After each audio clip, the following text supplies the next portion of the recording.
Okay po, nagpagasolina po kami. Share ko lang. And yun nga, samahan nyo kami to the rides. We're going to Marinorte na. Ito na yung way na ipapakita ko sa inyo kung gaano kahirap yung daan going to Marinorte. Bagamat ito po ay kalsada. Pero syempre mga ate ko at everyone guys, everyone na nanonood dyan, syempre makitid yung daan at the same time sobrang taas po niyan. At napakahirap lalo na kung marami ang sakay. So yun, napakahirap po talaga, sobrang taas po niyan. At napakalayo pa po. Ayan, it takes 1 hour and any half.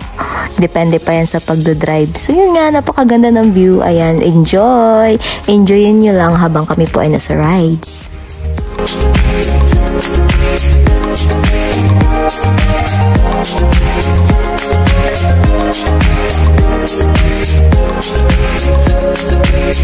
So, kung makikita nyo guys, hindi lahat kalsada yung madadaanan namin. May mga lubak-lubak. Ayan. So, yun. Hindi ganun kadali yung dinadaanan namin going to Marinorte. At napakalayo ng lugar na ito. Pero napakaraming tao na nakatira dito. Maraming mga bata na matuturuan at matutulungan natin.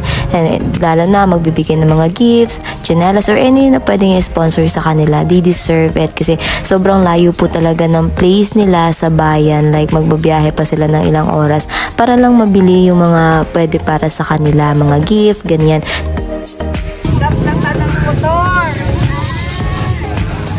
So, yun nga, naplatan ng motor yung isa namin kasama at ito yung mga cutie kitties. And samahan nyo kami guys na magbalot. Ayan, magbabalot tayo ng regalo para sa mga mommies. Kasi hindi lang mga bata yung bibigyan natin ng tsinela. Siyempre, bibigyan din po natin ng gift yung mga mommies kasi Pasko naman. So, yun, thank you po sa nag-sponsor nito, si Tita Oli. Thank you para malaking tulong po ito para sa mga bata at malaking tulong po sa mga mommies lalo't magsasalubong ng Pasko, New Year. Ayan, so may panghanda na sila.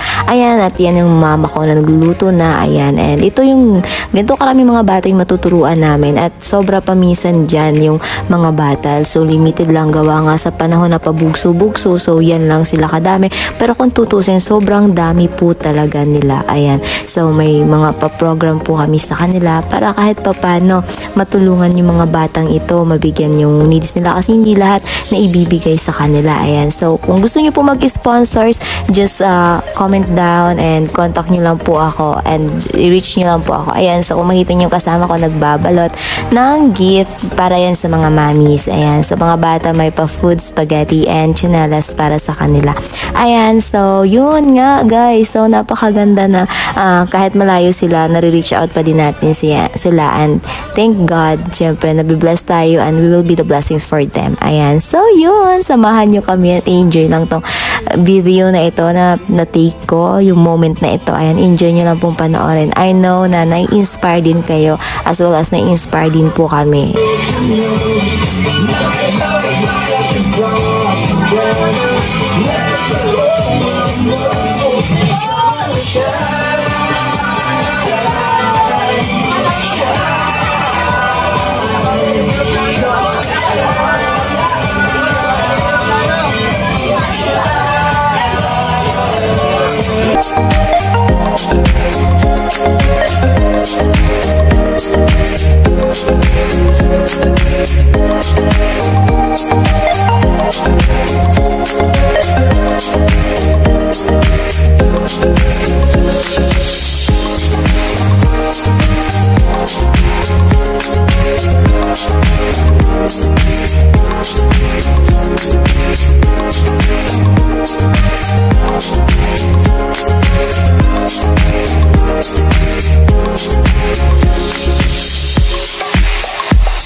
nyo? Masarap.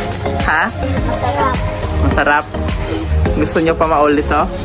Apo. Mag-pray kayo.